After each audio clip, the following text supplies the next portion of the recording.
Students, तो आप chemistry में कॉम्बिनेशन रिएक्शन देख लिए, डीकम्पोजिशन रिएक्शन देख लिए। डीकम्पोजिशन रिएक्शन जो होता है कॉम्बिनेशन रिएक्शन का जस्ट अपोजिट होता है, ये आपने देखा। हम लोग एक बार रिकैप करेंगे, उसके बाद हम लोग नेक्स्ट टॉपिक को स्टार्ट करेंगे।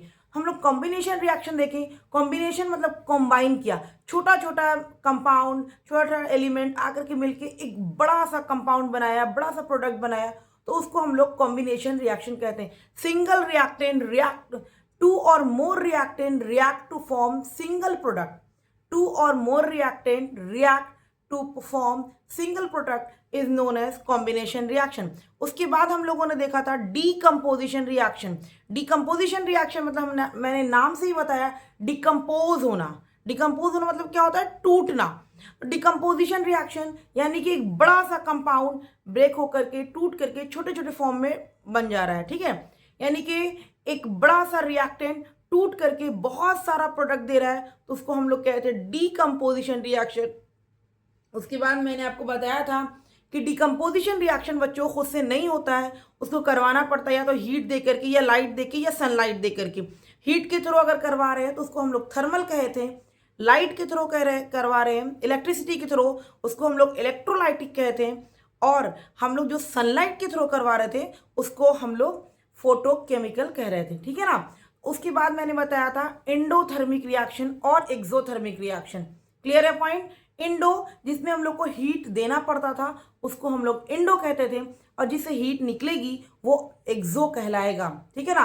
आपको देखना क्या है, कहाँ पर हमको हीट देना पड़ रहा है। जहां पर भी आपको हीट देना पड़ रहा है वो एंडोथर्मिक रिएक्शन, जहां से हीट रिलीज हो रही है वो एक्सोथर्मिक रिएक्शन होता है। उसके बाद मैंने आपको बताया था कि डीकम्पोजिशन रिएक्शन बच्चों एंडोथर्मिक रिएक्शन होता है, क्योंकि इसमें हम लोग को हीट देना पड़ता है। मैंने लिखा भी था लास्ट क्लास में, ये था decomposition reaction is a endothermic reaction.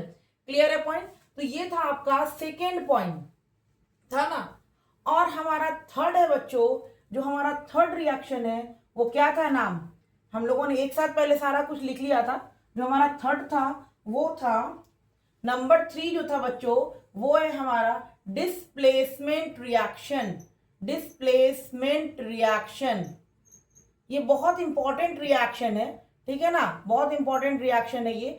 और ये क्या, इस चैप्टर में दो चीज बहुत इंपॉर्टेंट है, मैं हर क्लास में कहती हूँ। एक तो आपका बैलेंसिंग ऑफ केमिकल इक्वेशन, और एक आपका टाइप्स ऑफ केमिकल रिएक्शन, ठीक है ना। उसमें हम लोग थर्ड वन पढ़ रहे हैं, डिस्प्लेसमेंट रिएक्शन। डिस्प्लेसमेंट रिएक्शन में क्या होता है ना बच्चों, डिस्प्लेसमेंट रिएक्शन बहुत ही इजी है, बहुत इजी है। बस इसके लिए आपको थोड़ी सी रिएक्टिविटी सीरीज को याद करना पड़ेगा, ठीक है ना।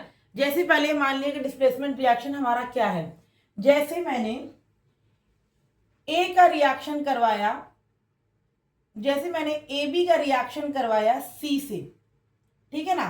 ए बी का रिएक्शन करवाया सी से, ये मैंने रिएक्शन करवाया। ए बी एक कंपाउंड है जिसको मैंने सी से रिएक्शन करवाया। तो इसमें क्या हुआ, रिएक्शन के बाद ए जो है सी के साथ आया और बी को बाहर कर दिया। ए जो है अपना साथ बी के साथ बना लिया और सी को वो क्या किया, रिएक्शन से बाहर कर दिया। आप लोग देख रहे हो सी जो है रिएक्शन में नहीं था, ए जो है ये बी के साथ था, लेकिन रिएक्शन के बाद ए जो है ये सी के साथ चला गया। क्यों ऐसा हुआ? क्यों?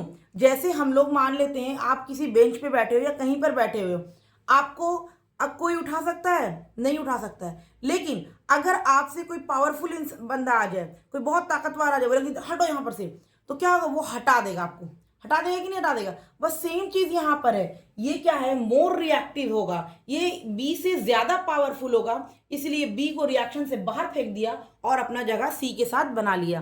तो डिस्प्लेसमेंट रिएक्शन में क्या होता है बच्चों, कि जो मोस्ट रिएक्टिव मेटल होता है वो लेस रिएक्टिव मेटल को रिएक्शन से बाहर कर देता है।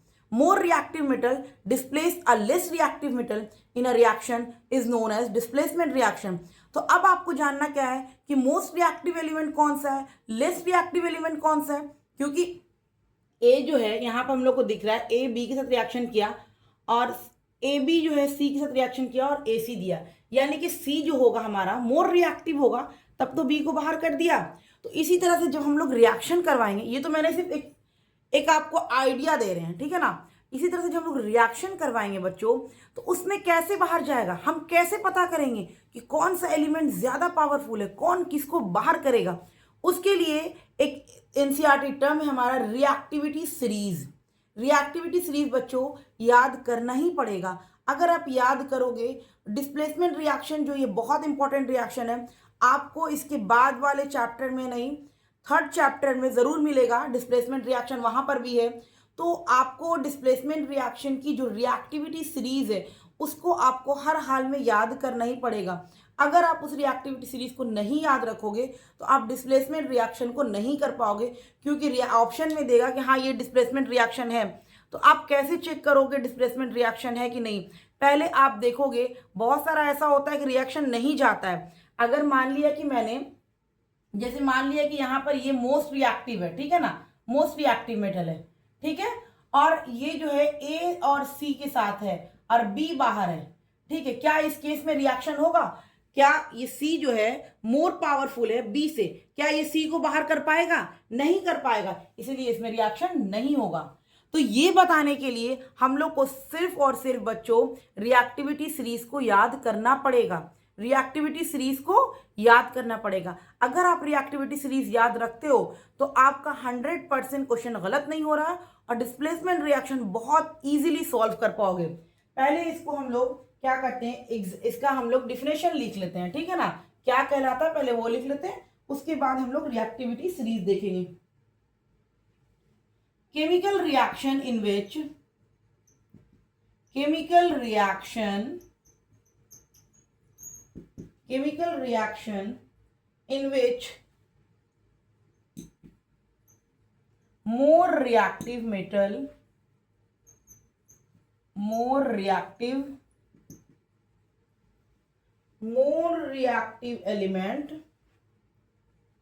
element होगा ना, displace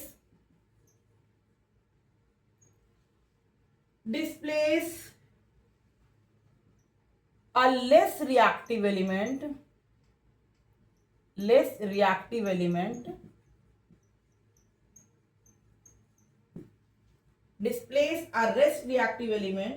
is known as displacement reaction.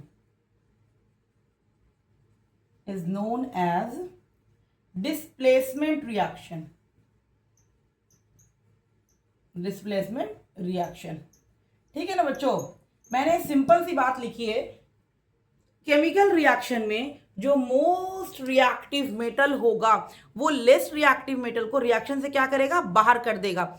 Simple सी बात मैंने आपको बताया कि जो मोर पावरफुल होता है वो क्या करता है, लेस पावरफुल को बाहर कर देता है, चाहे वो किसी भी स्टेज में हो। आप डेली लाइफ के स्टेज में भी अपने आप को इस चीज को रिलेट कर सकते हो, आसपास देख सकते हो। जो मोर पावरफुल होते हैं वो लेस पावरफुल को हमेशा क्या करते हैं, डोमिनेट कर देते हैं, ठीक है ना। बस इसी तरह से जो मोर रिएक्टिव मेटल होगा वो लेस रिएक्टिव को रिएक्शन से बाहर कर देता है। इसी को हम लोग कहते हैं डिस्प्लेसमेंट रिएक्शन। बहुत ईजी है, कुछ भी नहीं है इसमें। क्या है, more reactive element displace less reactive element in a chemical reaction is known as displacement reaction. बस अब बात इतनी सी है हम लोग को कि हम लोग को जानना होगा कि मोस्ट रिएक्टिव एलिमेंट कौन सा है और लेस रिएक्टिव एलिमेंट कौन सा है, ठीक है ना बच्चों, ये जानना पड़ेगा। मोस्ट रिएक्टिव एलिमेंट कौन सा है, लेस रिएक्टिव एलिमेंट कौन सा है, तो चलो जान लेते हैं। टेंशन की क्या बात है ना, टेंशन लेने का नहीं है, हम लोग जान लेते हैं मोस्ट रिएक्टिव कौन सा है और लेस रिएक्टिव कौन सा है, ठीक है ना। तो हम लोग रिएक्टिविटी सीरीज लिखेंगे और हम लोग उसको कुछ ट्रिक से याद करेंगे जो कि हम लोगों ने भी याद किया था, तो हम आपको भी सिखा देते हैं कि इसी तरह से कर लो, ठीक है ना। रिएक्टिविटी सीरीज,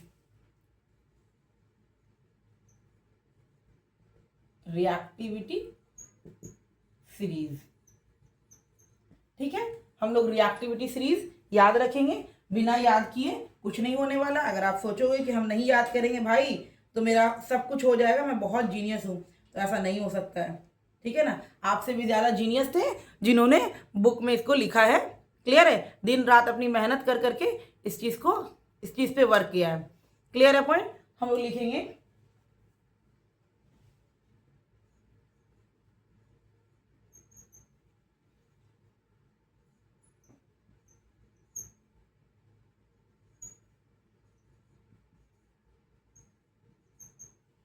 दिख रहा है आप लोग को? मैं और थोड़ा सा छोटा कर देती हूँ ताकि आप लोग को अच्छे से दिखे।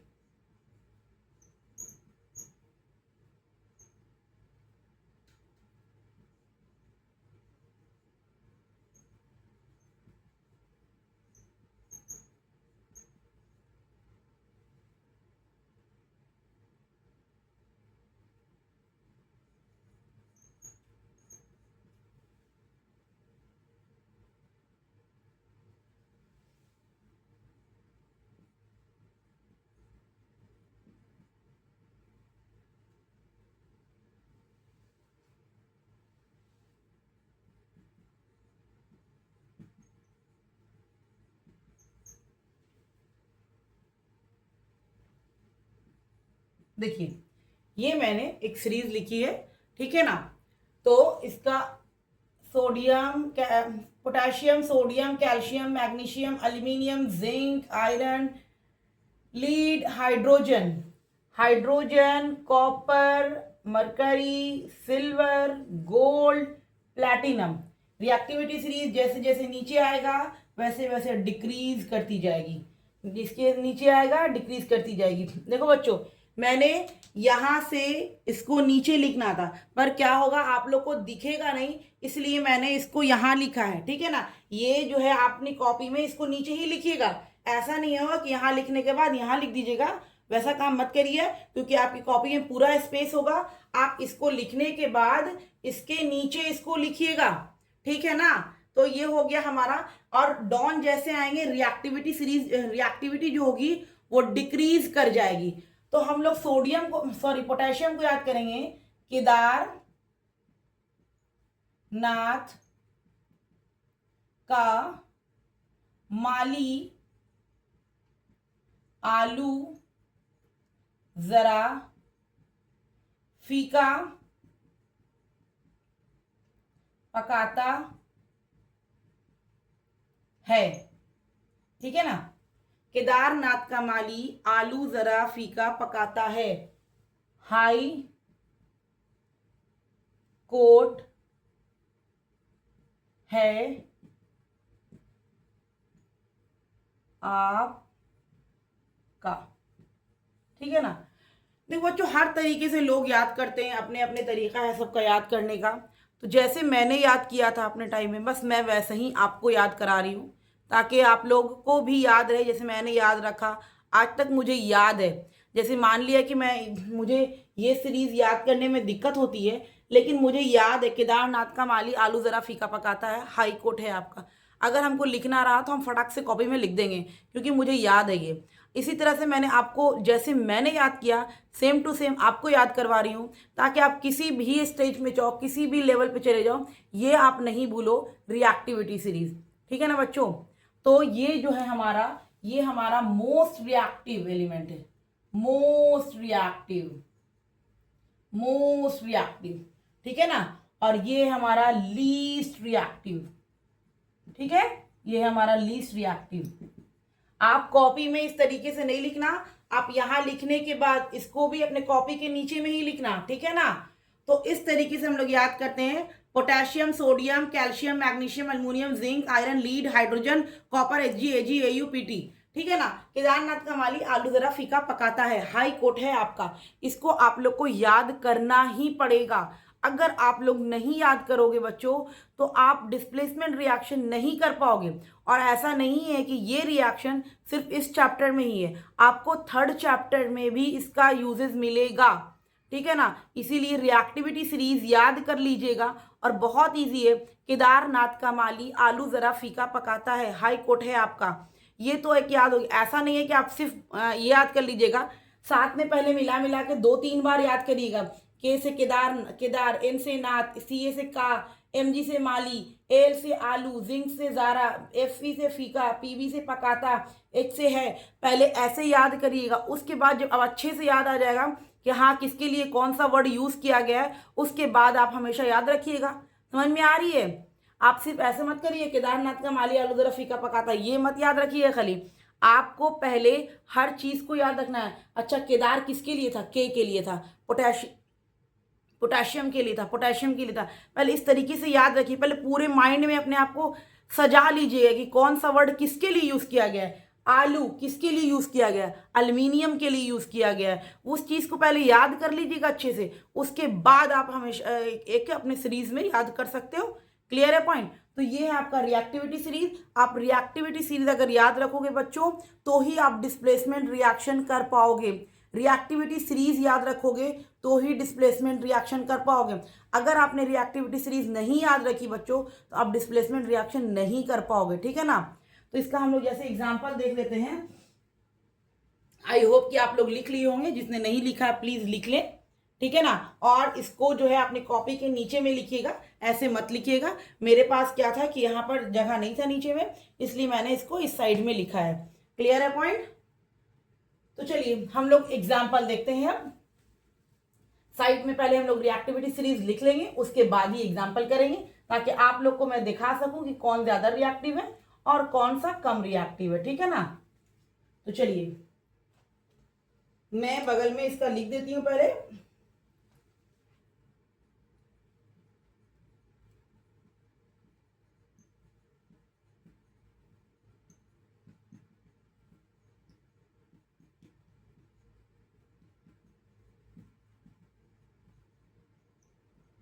ठीक है, ये मैंने लिख दिया। केदारनाथ का माली आलू जरा फीका पकाता है, हाईकोर्ट है आपका। क्लियर है ना। तो इस तरीके से हमको याद है, मैंने अपने ही टाइम में याद किया, मैंने भी 10th क्लास में याद किया, जब मैं 10th में थी तभी याद किया था इसको। लेकिन आज भी हमको याद है। क्यों याद है? क्योंकि मैंने पहले देख लिया किसके लिए कौन सा वर्ड यूज किया गया। अच्छा, पोटेशियम के लिए केदार है, सोडियम के लिए Na है, Na के लिए हम लोग क्या है, नाथ। इस तरीके से याद किया। तो आज भी अगर हमको कोई बोलता है तो मैं फटाक से लिख देती हूँ, ठीक है ना। तो आप भी लिख सकते हो, आप भी कर सकते हो। क्यों? आपका मेरा माइंड गॉड गिफ्टेड तो नहीं है, बस आपके ही तरह थे, बस थोड़ा बहुत मेहनत कर लिए और यहाँ पर आए। और आप लोग भी थोड़ा बहुत मेहनत करोगे, बस मेहनत ईमानदारी से करना। मेरा बस एक ही आप लोगों से रिक्वेस्ट है, मेहनत ईमानदारी से करना। समझ में आ रहा है? मेहनत ईमानदारी से करना, धोखा ना देना। ईमानदारी से मेहनत करो, अपने लिए मेहनत करो कि मैं पढ़ रहा हूँ, मैं पढ़ रही हूँ, अपने लिए पढ़ रही हूँ, अपने लिए कुछ कर रही हूँ। मैं पढ़ूंगी कि मुझे काम आएगा। क्लियर है पॉइंट। आई होप कि आप लोगों को क्लियर हुआ होगा। तो चलिए हम लोग देखते हैं, कुछ एग्जाम्पल देख लेते हैं। जैसे मैं एनसीईआरटी का ही एग्जाम्पल उठाऊंगी ताकि आप लोगों को दिक्कत नहीं हो। एनसीईआरटी से ही है एग्जाम्पल। और जैसे मैंने जिंक का रिएक्शन, जिंक हमारा क्या है, जिंक हमेशा सॉलिड फॉर्म में होता है। जिंक का रिएक्शन करवा रहे हैं हम किसके साथ? जिंक का रिएक्शन करवाएं कॉपर सल्फेट एक्वस के साथ। तो हमको देता है रिएक्शन में जिंक सल्फेट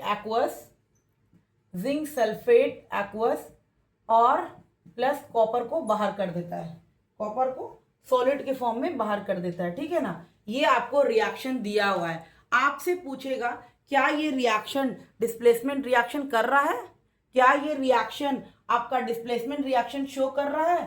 तो आप बोलोगे कि हाँ। देखिए यहां पर अभी कॉपर सल्फेट था, यानी कि सल्फेट के साथ कॉपर अटैच था, लेकिन रिएक्शन के बाद सल्फेट के साथ जिंक अटैच हो गया और कॉपर को बाहर कर दिया।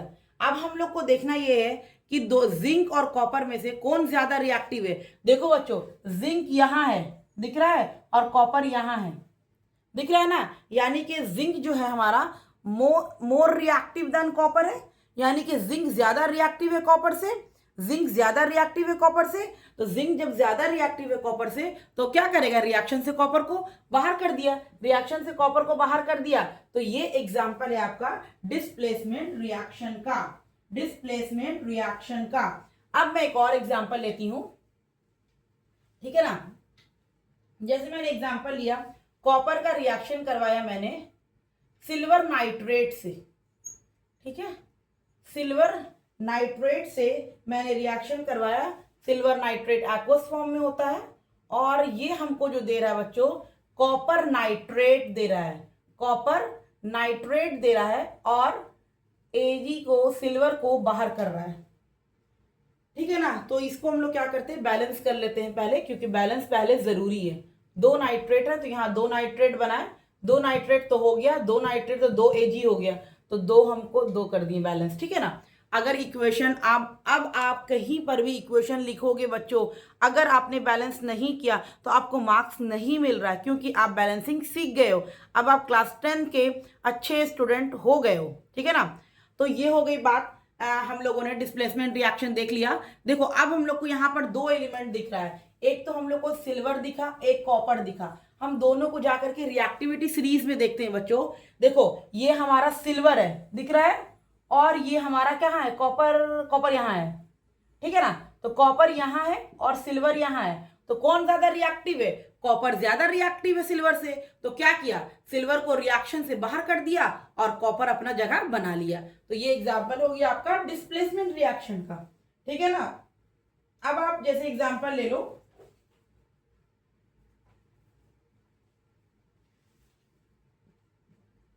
Fe2O3 को हम लोग एल्यूमिनियम के साथ रिएक्शन करवाते हैं। Fe2O3 को हम लोग एल्यूमिनियम के साथ रिएक्शन करवाते हैं तो हम लोग को देता है Al2O3 और क्या देता है बच्चों, और आयरन को बाहर कर देता है। ठीक है, आयरन को बाहर कर देता है लिक्विड के फॉर्म में। उसके बाद है, चलिए पहले तो बैलेंस ही कर लेते हैं। यहाँ 2 एल्यूमिनियम है, यहाँ 1 एल्यूमिनियम, यहाँ 2 लगा दिए, 3 ऑक्सीजन 3 ऑक्सीजन, यहाँ पर 1 है आयरन, यहाँ 2 है आयरन, यहाँ 2 कर देते हैं, 2 आयरन हो गया। ठीक है ना, बैलेंस हो गया हमारा रिएक्शन। अब देखिए आप, यहाँ पर 2 एलिमेंट है, एक तो आपका आयरन है और दूसरा आपका एल्यूमिनियम है। एक तो आपका आयरन है बच्चों और दूसरा है आपका एल्यूमिनियम। अब हम लोग जाकर रिएक्टिविटी सीरीज में देखते हैं। एल्यूमिनियम यहाँ हमारा है और आयरन कहाँ गया, आयरन यहाँ है, एल्यूमिनियम यहाँ है और आयरन यहाँ है। यहाँ की aluminium is more reactive than iron, aluminium is more reactive than iron, इसीलिए एल्यूमिनियम अपना जगह बनाया और आयरन को बाहर कर दिया रिएक्शन से। समझ में आई। तो इस तरीके से रिएक्शन बताने के लिए आपको रिएक्टिविटी सीरीज पहले याद करना पड़ेगा, तभी आप डिस्प्लेसमेंट रिएक्शन बता पाओगे। बहुत सारा एग्जाम्पल आपको दिया रहेगा, कुछ में डिस्प्लेसमेंट रिएक्शन नहीं होगा, क्योंकि ऑलरेडी मोस्ट रिएक्टिव मेटल वहां पर जगह बनाया हुआ है, लेस रिएक्टिव तो रिएक्शन करेगा नहीं। तो इसलिए आपको रिएक्टिविटी सीरीज अगर याद रखोगे बच्चों, अगर आपने रिएक्टिविटी सीरीज अच्छे से याद रखी है तो आपको डिस्प्लेसमेंट रिएक्शन का एक भी क्वेश्चन गलत नहीं होगा और 100% क्लियर होगा। ठीक है ना। नेक्स्ट क्लास में आप लोग इसको जरूर याद रखना, और मैं इसमें कुछ एग्जांपल्स कराऊंगी आप लोग को। जब तक आप लोग इस चीज को अच्छे से प्रैक्टिस करिएगा, रिएक्टिविटी सीरीज याद रखिएगा। नेक्स्ट क्लास में हम लोग डबल डिस्प्लेसमेंट रिएक्शन को डिस्कस करेंगे।